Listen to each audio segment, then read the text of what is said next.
Forward TV. The world is thinking. What happened at 9/11 is we didn't have a strategy, we didn't have bipartisan agreement, we didn't have American understanding of it, and we had instead a policy coup in this country. A coup. A policy coup. Some hard-nosed people took over the direction of American policy, and they never bothered to inform the rest of us. I went through the Pentagon 10 days after 9/11. I couldn't stay away from Mother Army. I went back there to see Don Rumsfeld. I'd worked for him as a White House fellow in the 1970s. All this is in the book. And I said, am I doing okay on CNN? He said, yeah, fine. He said, I'm thinking about it. He says, I read your book, and he said, this is a book that talks about the Kosovo campaign. And he said, I just want to tell you, he said, nobody's going to tell us where or when we can bomb. Nobody. He said, I'm thinking of calling this a floating coalition. What do you think about that? I said, well, sir, thanks for reading my book. And, he said, thanks, that's all the time I've got. Really. And I went downstairs. I was leaving the Pentagon, and an officer from the Joint Staff called me into his office and said, I want you to know, he said, sir, we're going to attack Iraq. And I said, why? He said, we don't know. He said, I said, well, did they tie Saddam to 9/11? He said, no.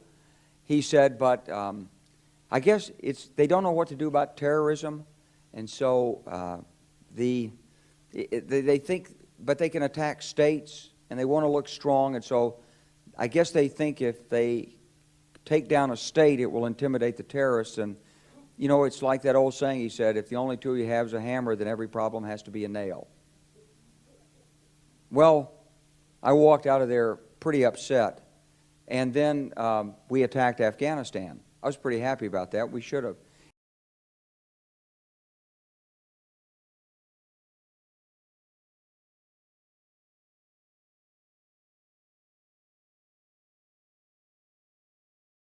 And then I came back to the Pentagon about 6 weeks later. I saw the same officer. I said, why haven't we attacked Iraq? We still going to attack Iraq? He said, oh, sir. He says, it's worse than that. He said, he pulled up a piece of paper off his desk. He said, I just got this memo from the Secretary of Defense's office. It says we're going to attack and destroy the governments in 7 countries in 5 years. We're going to start with Iraq, and then we're going to move to Syria, Lebanon, Libya, Somalia, Sudan, and Iran. I said, 7 countries in 5 years. I said, is that a classified memo? He said, yes, sir. I said, well, don't show it to me. He was about to show it to me. He said, because I want to talk about it. And I sat on this information for a long time, for about 6 or 8 months. I was so stunned by this, I couldn't begin to talk about it. And I couldn't believe it would really be true, but that's actually what happened. These people took control of the policy in the United States.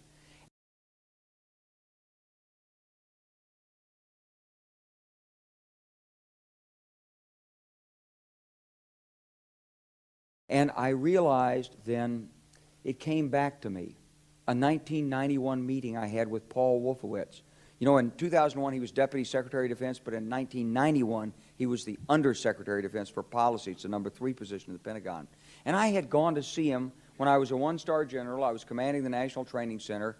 I had met him one time. He said, if you ever get to Washington, come look me up. They always say that. Well, I was there in Washington. It was a Friday afternoon. I'd visited Colin Powell. He'd given me 5 minutes of his precious time and sent me on my way, and I was bored in the Pentagon, and I thought, I'll just go, who can I see? I think I'll see Wolfowitz. So I called, and up there, he was available. Scooter Libby came to the door. I met Scooter for the first time, and he brought me in, and I said to Paul, I said, and this is 1991, I said, Mr. Secretary, you must be pretty happy with the performance of the troops in Desert Storm. And he said, well, yeah, he said, but not really. He said, because the truth is we should have gotten rid of Saddam Hussein, and we didn't. And this was just after the Shia uprising in March of '91, which we had provoked, and then we kept our troops on the sidelines and didn't intervene.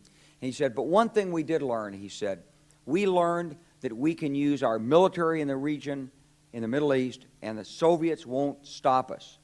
He said, and we've got about 5 or 10 years to clean up those old Soviet client regimes, Syria, Iran, Iraq. before the next great superpower comes on to challenge us. And it was like, you know, I'm coming out of the Mojave Desert. I've been training troops. I haven't been thinking geostrategy for some time. And suddenly a guy just sort of shoves this nugget at you. Well, you remember it. It was a pretty stunning thing. You mean the purpose of the military is to start wars and change governments? It's not to sort of deter conflict? We're going to invade countries? And, you know, my mind was spinning. And I put that aside. It was like a nugget that you hold on to. This country was taken over by a group of people with a policy coup. Wolfowitz and Cheney and Rumsfeld, and you could name a half dozen other collaborators from the Project for a New American Century. They wanted us to destabilize the Middle East, turn it upside down, make it under our control. It went back to those comments in 1991. Now, did anybody ever tell you that? Was there a national dialogue on this? Did senators and congressmen stand up and denounce this plan? Was there a full-fledged American debate on it? Absolutely not. And there still isn't. And that's why we're failing in Iraq. Because Iran and Syria know about the plan. All you have to do is read the Weekly Standard and listen to Bill Kristol, and he blabbermouths it all over the world. Richard Pearl the same way. They could hardly wait to finish Iraq so they could move into Syria. It was like a laydown. Oh, our legions are going to go in there. This wasn't what the American people voted George Bush into office. Well, they didn't actually vote him into office, but it wasn't what many of the people who...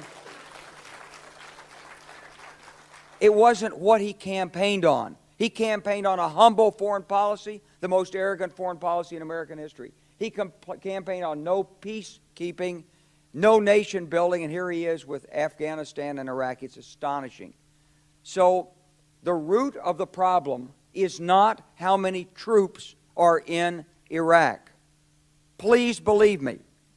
Don't be mad, if you're a Democrat, at your Democratic congressman because they can't reduce the troops and frustrate the president. That's not the issue. And if you're a Republican, don't be mad at the Democrats because they're fussing with the troops. Whether you're a Democrat or a Republican, if you're an American, you ought to be concerned about the strategy of the United States in this region. What is our aim? What is our purpose? Why are we there? Why are Americans dying in this region? That is the issue.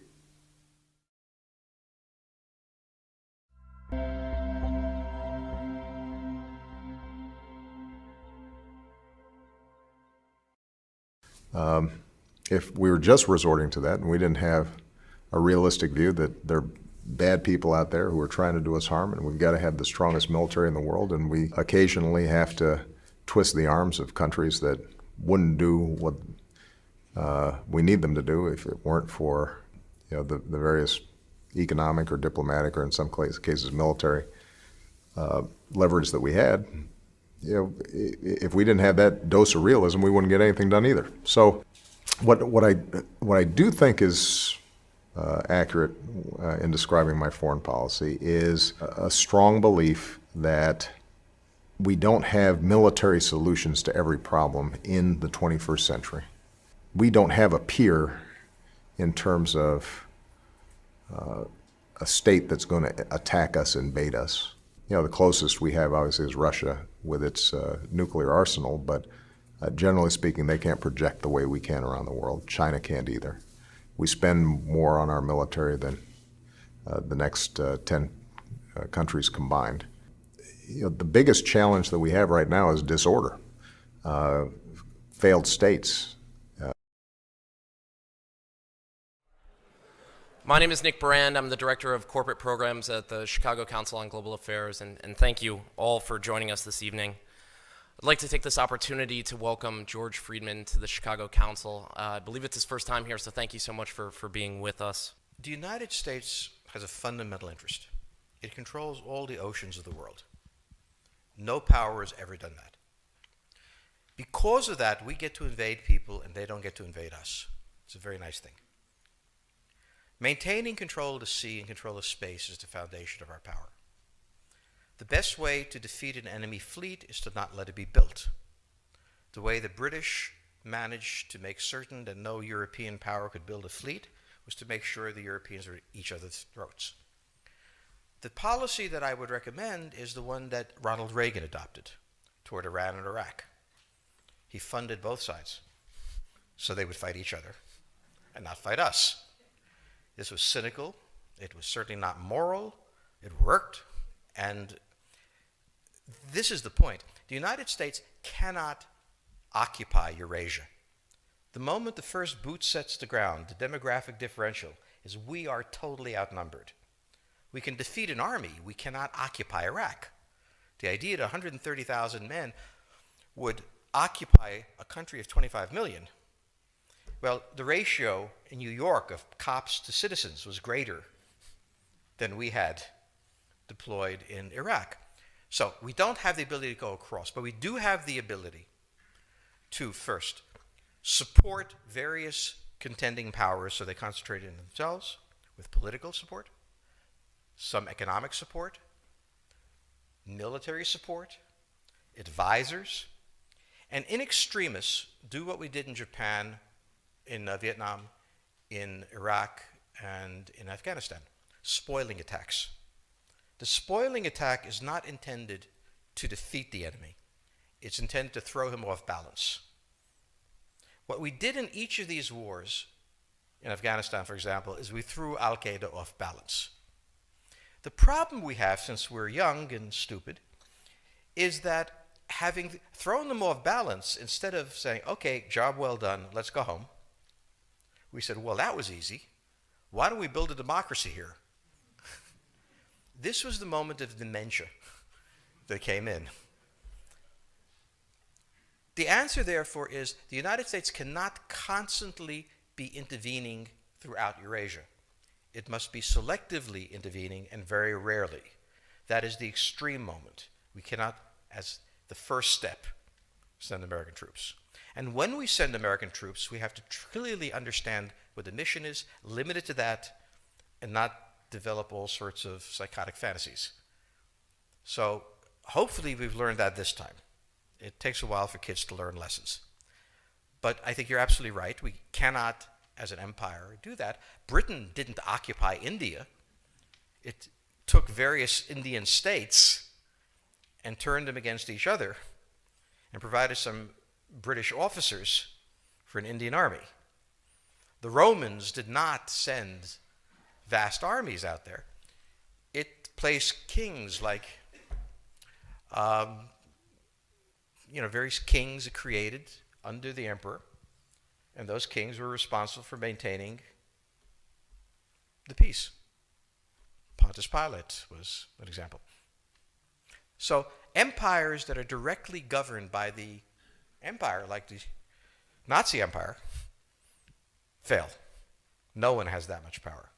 You have to have a level of cleverness. However, our problem is not yet that. It is actually admitting that we have an empire. So we haven't even gotten to that point where we don't think we can kind of go home and it'll be over and done. And so we're not even ready for chapter 3 of the book. The primordial interest of the United States, over which for a century we have fought wars, the First, Second Cold War, has been the relationship between Germany and Russia, because united they are the only force that could threaten us, and to make sure that that doesn't happen.